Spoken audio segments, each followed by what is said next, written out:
आज हम एक ऐसे मुद्दे पे बात करेंगे जिसने सबकी चिंता को बढ़ा रखा है। बद्दी में बढ़ता हुआ नशा। बद्दी पहले अपने इंडस्ट्रीज और अपनी डेवलपमेंट के लिए जाना जाता था, पर आजकल वो अपने नशे के लिए भी जाना जाता है।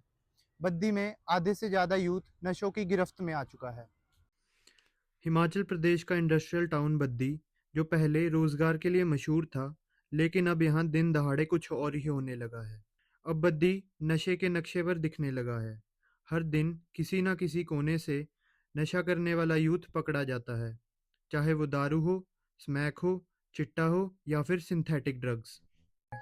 देखिए, केसों की डिटेल तो मैं भी आपको दे नहीं पाऊँगा, काफ़ी केस दर्ज हुए हैं, उसका नंबर तो नहीं दे पाऊँगा।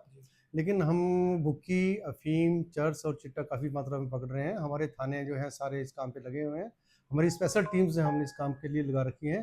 तो डेली हम जो है डेली और अल्टरनेट डे पे हम चरस और चिट्टे के केस और इसके भुक्की के और गांजा के इनके केसेस को दर्ज कर रहे हैं, ताकि सोसाइटी से इस चीज़ को मिटाया जा सके। बद्दी और उसके आसपास के इलाकों में नशा काफ़ी बढ़ता जा रहा है और नशे की लत को पूरा करने के लिए युवक अपने घरों का कीमती सामान तक बेचने को चले जाते हैं, जिस कारण उनके परिवार बुरी तरह से टूट जाता है और कई बार नशे की ओवरडोज के कारण उनकी डेथ तक हो जाती है।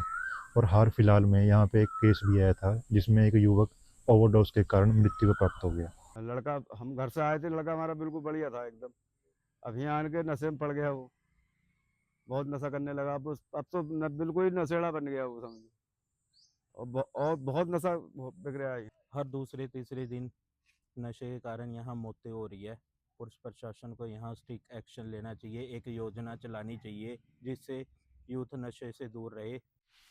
हर महीने पुलिस नए अरेस्ट कर रही है, नए चेहरे पकड़े जा रहे हैं, लेकिन अरेस्ट के बाद कुछ और चेहरे इस नशे की लाइन में लग जाते हैं। हालांकि कुछ लोग लड़ रहे हैं, जैसे एनजीओज, पुलिस और समाज के जिम्मेदार लोग, पर सवाल ये है, क्या ये काफ़ी है? क्या हम अपने शहर को नशा मुक्त बना पाएंगे या फिर बद्दी एक और बर्बाद कहानी बन जाएगी? वर्बल तो ये बताना मुश्किल होता है, लेकिन काफ़ी संख्या में किलो के हिसाब से चर्च भी है, अफीम भी है और गांजा भी है, भुक्की भी है। तो नशे के जो जो भी ये अवैध ये खेप है, इनको पकड़ा गया है। जी, और सर मेनली ये नशे कहाँ से आते हैं? ये बाहर के राज्यों से भी आते हैं और यहाँ पे लोग यहाँ अंतर जो जिला है वहाँ से भी आते हैं। कोई ज़रूरी नहीं कि बाहर से आ रहे हैं, कुछ अंदर जिलों से भी आ रहे हैं। जी। तो हर तरफ से आ रहा है, तो उसको कंट्रोल करने की पूरी कोशिश की जा रही है।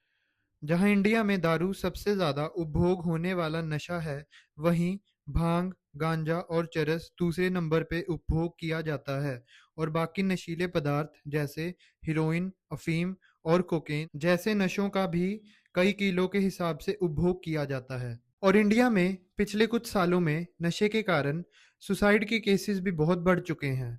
जो आंकड़ा 2020 में 3300 के पास था, वो 2020 आते आते 7500 के पार हो चुका है।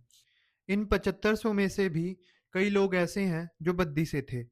बद्दी के लिए एक वेकअप कॉल है। जब तक समाज, पुलिस और गवर्नमेंट एक साथ होकर इस पे कोई कदम नहीं उठाएगी, तब तक बद्दी का यूथ और बद्दी का फ्यूचर ऐसे ही खोखला होता रहेगा। कैमरामैन योगेश के साथ मैं गुरदीप चंदेल, चितकारा न्यूज़ के लिए।